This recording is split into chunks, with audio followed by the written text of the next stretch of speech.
Hello everyone. Welcome to our first video on fair value stocks. If you're watching this video, then you're a visual person like me. There are lots of great content on different platforms about individual stock analysis. However, it is difficult for people to visualize a company's performance in the last 5 to 10 years. This channel will focus on giving you a visual interpretation of the company's financial performance in the last 5 years. At this point, I would like to say we are only focusing on the past performance and not on future projections. In this video, we are looking at PayPal's last 5 years of performance based on financial statements from 2019 to 2023. This is an overview of PayPal's past financial performance. You will need to analyze further on certain points which will be stated but not covered in this video.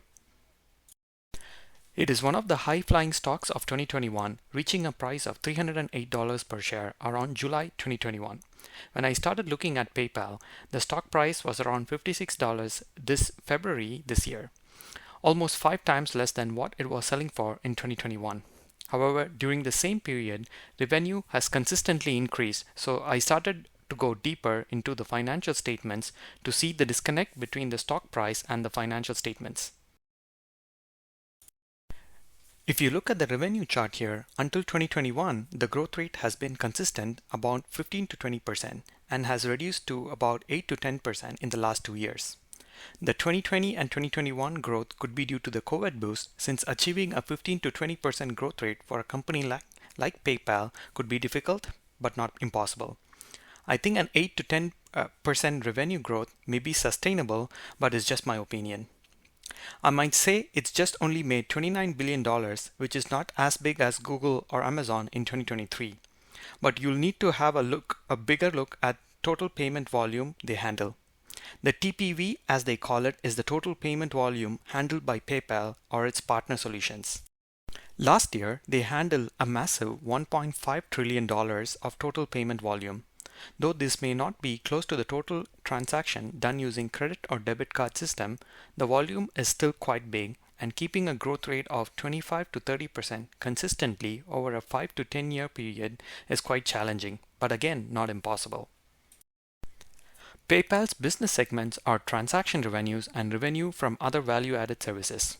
Almost 90% of PayPal's revenue come from transaction. However, revenue from value-added services, which dropped in 2020, has gone back up to 2019 levels. The drop may be due to COVID. But what does this mean? The revenue from value-added services could be increasing in the future.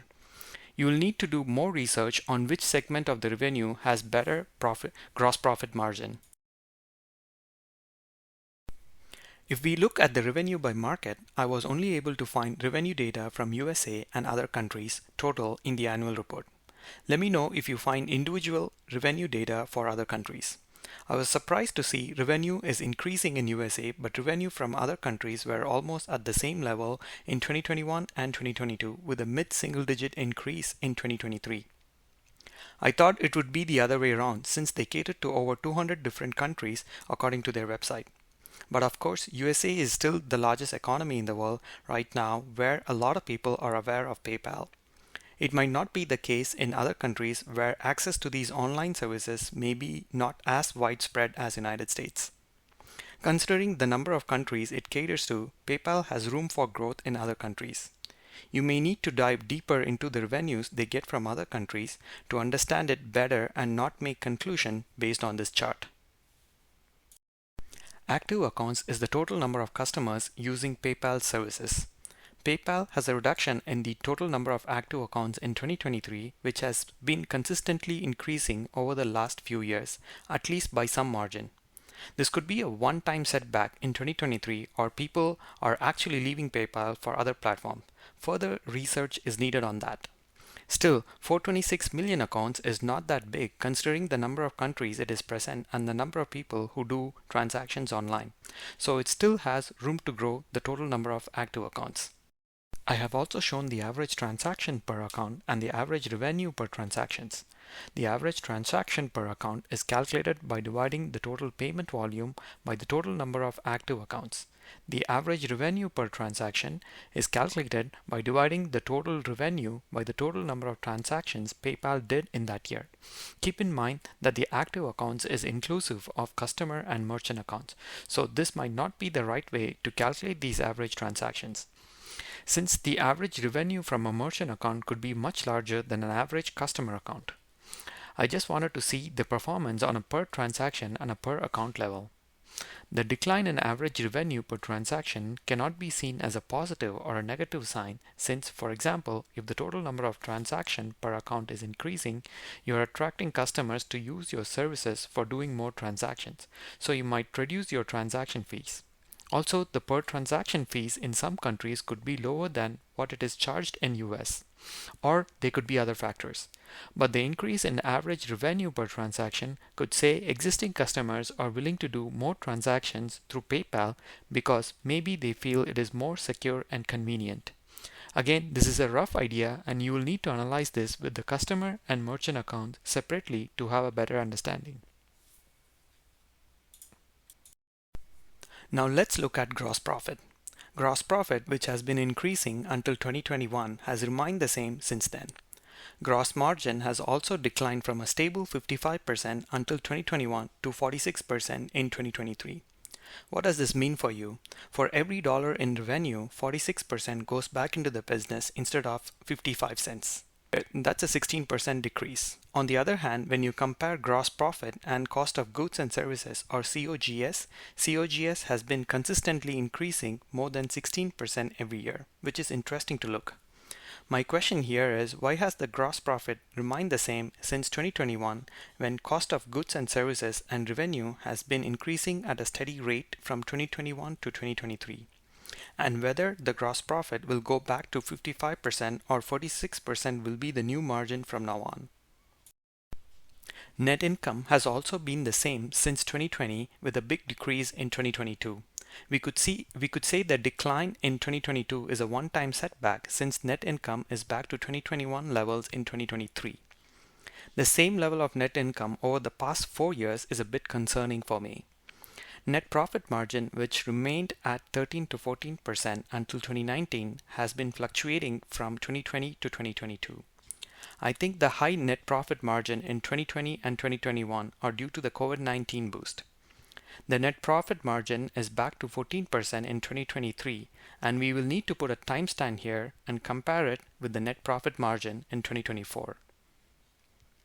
When you compare net income with operating expense, it is probable that there are some additional expense between 2020 and 2022. However, expenses have declined in 2023 and net income is back to 2021 levels, meaning net profit margin may increase in the coming years. Again, you will need to do more research on why net income has almost been the same over the last 4 years. I also like to look at free cash flow since it is harder to manipulate than net income. Here we are comparing free cash flow versus net income. Free cash flow is the cash from operations minus capital expenditure. Now, why do we compare net income and free cash flow? Net income is the amount of money generated by the business after all expenses, and free cash flow is the money the company currently has to spend on other ventures. It is used to see how much money is available on hand to the company for other activities. It is ideal to see PayPal has more cash flow than net income, which helps us understand that the company is consistently making enough money for the financial cycle. However, there is a decrease in the free cash flow in 2023, and you will need to do further research on this decrease. We are also comparing cash flow from operation and investing activities. Except for 2023 and 2019, cash flow from operations has been identical. In cash flow from investing, there are huge investments done between 2019 and 2021. It is probably when they bought GoPay, Honey Signs, and Payday between 2019 and 2021. You might also think, how did they fund these investments? Is it cash saved up or borrowing new loans or issuing new shares? Since cash from operations might not be enough to cover these investing activities. When we look at cash from operation versus financing, we could get some answers. They have raised significant capital in 2019 and 2020, most probably to fund the acquisitions. Now, what does this mean to see financing activities in the negative? It means the company is paying back debt, doing stock repurchases, or paying dividends. Currently, PayPal is not paying any dividends, so most likely they are paying back loans or doing stock repurchases. After looking at the cash flow overview, I have the following points which needs further research. Why has the cash flow from operations remained the same for the last 5 to 6 years? Over the past 5 years, PayPal has repurchased more than 8% of its shares. Many of these stock repurchases seem to have occurred when stock declined from its all-time high. Additionally, our previous charts indicate that since no new shares were issued, the acquisitions may have been financed through loans rather than new equity. However, further research is needed to confirm this. To conclude, these are my final thoughts on PayPal. Please note this sheet only shows the range of past performances and it is not predicting the future. However, one could use this range as a future estimation to determine the value of a stock. This range does not take into account any future business plans where the company is predicting a higher growth than the past performances.